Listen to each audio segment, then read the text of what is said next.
Hey, it's Marcia, and we're talking today about recycling old ideas. Have you ever had what you thought was a brilliant moment of creativity, an idea that you were sure would rock somebody's world, turn the business community upside down, or your family, or your social engagement partners, and it just kind of miserably flopped, and you were stuck, kind of scratching your head, saying, "They didn't get this, really? How is that possible?" Because it was all so very clear in your mind. And even though you might not have worked out every single detail, you knew that the idea had merit. You knew that just given some implementation, that it was going to benefit so many people. And yet you got no support.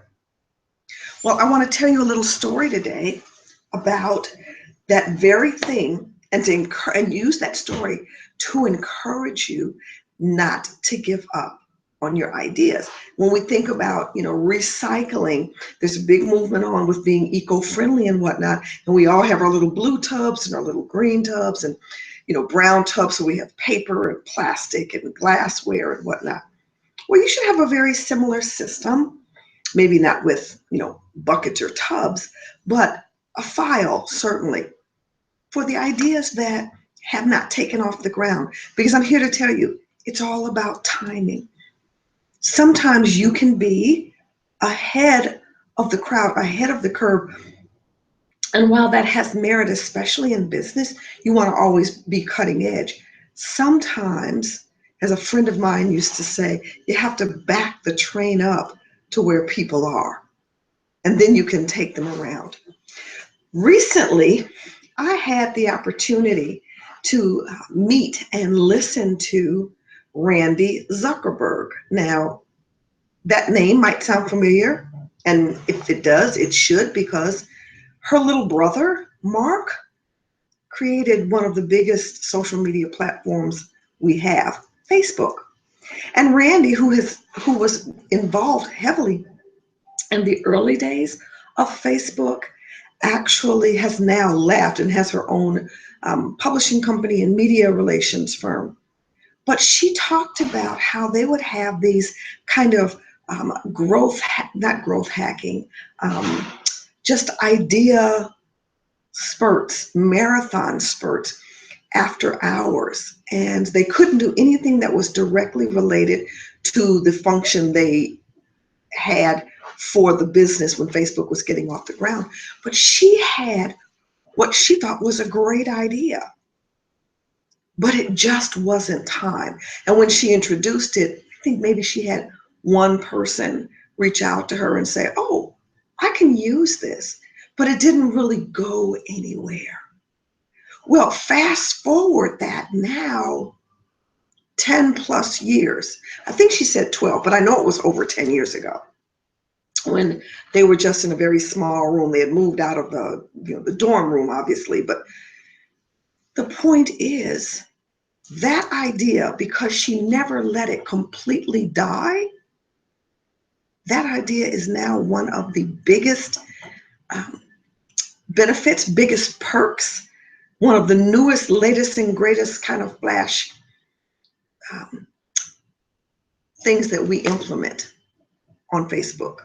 And that is, ta-da, Facebook Live. She wanted the platform back in the early days to have the ability to live stream to viewers, viewer to viewer. And it just was too soon. But she was very smart. I think Mark was very strategic, and all the marketing people, they refined it and tweaked it and got it just where they needed it to be in the time that it needed to be introduced. And so despite all of the improvements and changes that they'll be bringing out, I've heard that and I can't wait for it to be like the former Blab, where we can have more than one person on there. Facebook Live is one of the biggest social media phenomenons we have. But it started out over 10 years ago as an idea that nobody could grasp. It was a concept that was just too new. But the point is, if you recycle it, if you put it in a file and don't throw it away, don't give up on it, everybody will be hailing your genius. You just have to be patient. So think, grow, create, do everything within your power to show the world your genius, your brilliance, your cutting edge thinking, but just give us time to catch up. As always, I hope this has been helpful. Hey, I'd love to talk with you in a quick conversation. So if you can hit my you can book me link, that would be great. It puts you right into my calendar, which, oh, by the way, is on Eastern Standard Time. So please adjust your clock accordingly when scheduling. And we can talk about some other ideas that you may have, ways that I can help you with that, and any other things that may come up in business.